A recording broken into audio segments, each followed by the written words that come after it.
دیکھیں ایران کی جو پالیسی ہے بہت عرصے سے، جب سے انقلاب ایران ہوا، لیکن کم از کم 3 دہائیوں سے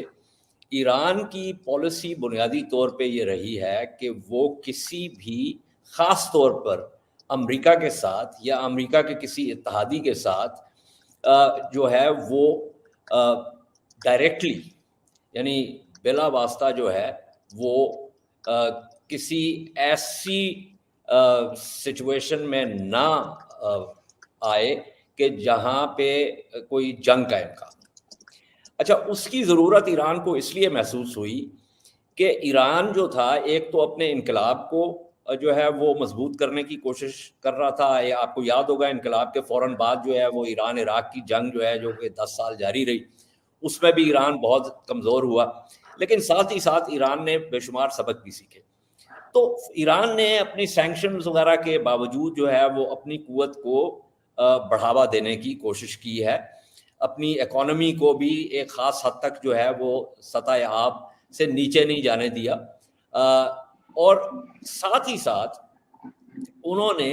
اس خطے میں جسے آپ گریٹر مڈل ایسٹ کہہ سکتے ہیں، عراق میں بھی سیریا میں بھی انہوں نے اپنا اثر و نفوذ جو ہے وہ بھی بڑھانے کی کوشش کی۔ اچھا، اس کے اندر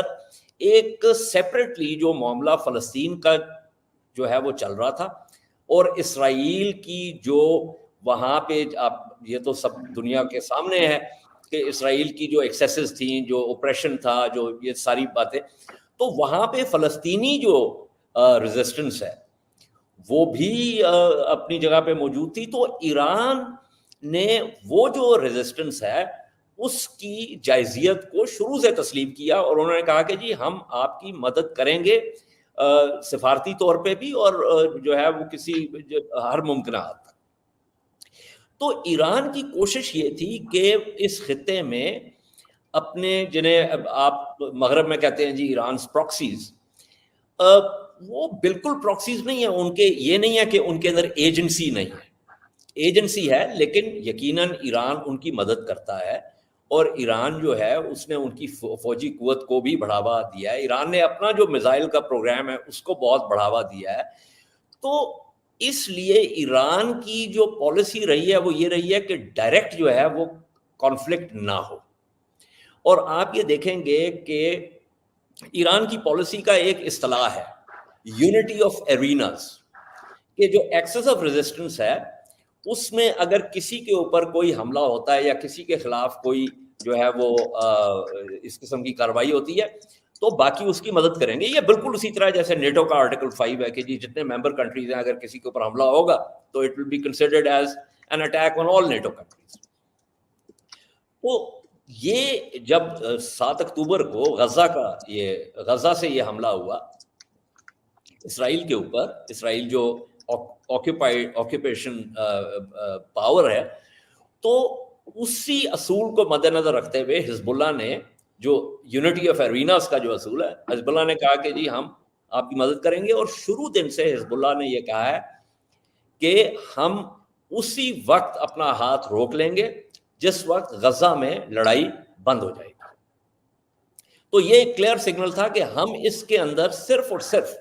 غزہ کی وجہ سے۔ اچھا، اسرائیل کو ظاہر ہے یہ موقع ملا نیتن یاہو کے جو سیاسی مشکلات ہیں، اور نیتن یاہو نے یہ فیصلہ کیا کہ اس جنگ کو جو ہے، اب تو یہ واضح ہو گیا، امریکہ میں بھی لوگ یہی کہہ رہے ہیں، ایون بائیڈن ایڈمنسٹریشن میں لوگ یہ کہہ رہے ہیں، مختلف تجزیے آ رہے ہیں کہ نیتن یاہو یہ جنگ نہیں ختم کرنا چاہتا۔ اچھا، یہ جو پیجرز کے اٹیک سے پہلے تک حزب اللہ نے بھی ایک جسے آپ کہتے ہیں اصطلاح ہے کہ ایک جو انویلوپ تھا، ریسٹرکٹڈ انویلوپ تھا، اس کے اندر یہ جنگ جاری رکھی جس میں میسائل اٹیکس ہوتے تھے۔ اسرائیل نے بھی خاصی حد تک اس ریسٹرکٹڈ انویلوپ میں ہی ان کا جواب دیا، لیکن اس میں ہو یہ رہا تھا، اور اب تو ہمیں واضح ہو گیا کہ حزب اللہ کو یہ بات نہیں پتہ چلی، ایران کو بھی یہ بات نہیں پتہ چلی، حالانکہ ان کے یہ کان کھڑے ہو جانے چاہیے تھے، کیونکہ اسرائیل نے ساتھ ہی ساتھ یہ پالیسی اپنائی کہ ہم نے شمال کا محاذ کھولنا ہے، لیکن محاذ کھولنے سے پہلے ہم نے کچھ ایسی چیزیں کرنی ہیں جس سے حزب اللہ کی فوجی اور سیاسی قوت جو ہے اس کو ڈیگریڈ کیا جا سکے. وہاں پہ پھر ان کا وہ مہینوں کے اوپر محیط تھا وہ انٹیلیجنس آپریشن, جو کہ پھر منتج ہوا کس کے اوپر, یہ پیجز کے اوپر اور واکی ٹاکیز کے اوپر. اچھا, ساتھ ساتھ آپ یہ دیکھیں کہ انہوں نے, جیسے میں اس لیے کہہ رہا ہوں کہ ان کے کان کھڑے ہو جانے چاہیے تھے, کیونکہ یہ جس طریقے سے ریئل ٹائم میں پریسائز حملے انہوں نے کیے حماس کے لیڈرز کے خلاف بھی, حزب اللہ کے لیڈرز کے خلاف بھی, اور ان حملوں میں انہوں نے باضابطہ جو ہے یہ لیڈران جو تھے یہ مارے گئے. پھر تہران میں اسماعیل ہنیہ کے اوپر جو حملہ ہوا, فواد شکر کے اوپر جو حملہ ہوا بیروت میں, تو ان کے کان کھڑے ہو جانے چاہیے تھے. اب اسرائیل کا اوپننگ ہینڈ جو تھا وہ پیجر اٹیک تھا, پیجرز, واکی ٹاکیز, اور پھر ساتھ ہی ایریل اسالٹس, کہ ایگزیکٹلی پتہ ہے کہ کون جو ہے وہ کہاں پہ,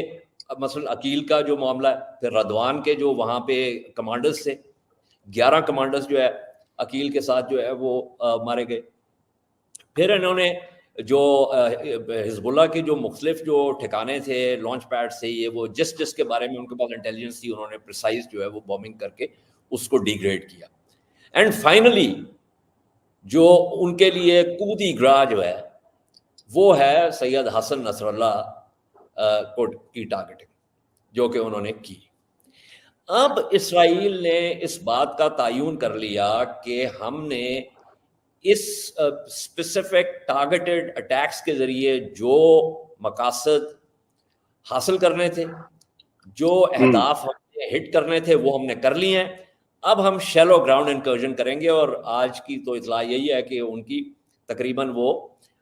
جو ہے وہ تقریباً 3 سے 4 کلومیٹر جو ہے وہ اندر آئے ہیں 2-3 ایکسس کے اوپر, اور ان کی حزب اللہ کے فائٹرز کے ساتھ باضابطہ لڑائی بھی ہوئی ہے. اور ایک ویڈیو جو سرکولیٹ کر رہی ہے اس کے اندر آپ دیکھ سکتے ہیں کہ کیجولٹی ایویکویشن بھی ہو رہی ہے, جو اسرائیلی کر رہے ہیں, ہیلی کاپٹرز آ رہے ہیں اور ڈیڈ باڈیز کو, تو وہاں پہ ان کی کیجولٹیز بھی ہوئی ہیں. تو یہ جو ہے صورتحال ہے, بیک گراؤنڈ ہے.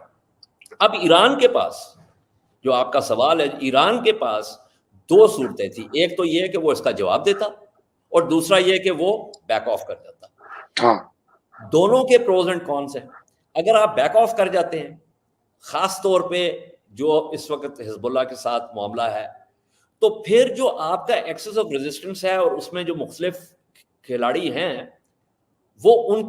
کے لیے, ان کے مورال کے لیے جو ہے وہ ایک بہت بڑا مسئلہ بن جاتا. تو اس لیے ایران نے اپنی جو پالیسی ہے, strategy of the indirect approach, اس کو انہوں نے کہا کہ نہیں, اب یہ نہیں ہو سکتا. اور جو باقری کا جو انٹرویو ہے پریس ٹی وی کو جو دیا ہے, اس میں بھی جنرل باقری نے یہی بات کی ہے کہ ہم نے بہت زیادہ صبر و تحمل سے کام لیتے رہے ہیں پچھلے 8-9 ماہ میں, لیکن یہ حملہ جو سید حسن نصر اللہ اور حزب اللہ کے باقی لیڈرز پہ ہوا ہے, یہ وہ ہے جو جسے آپ وہ کہتے ہیں نا, وہ محاورتاً جو اونٹ کے اوپر جو ایک ان کا آخری جو ہے وہ لاسٹ اسٹرا آن دی کیملز بیک. تو اس لیے ہم نے یہ فیصلہ کیا کہ اب ہم یہ حملہ کریں گے.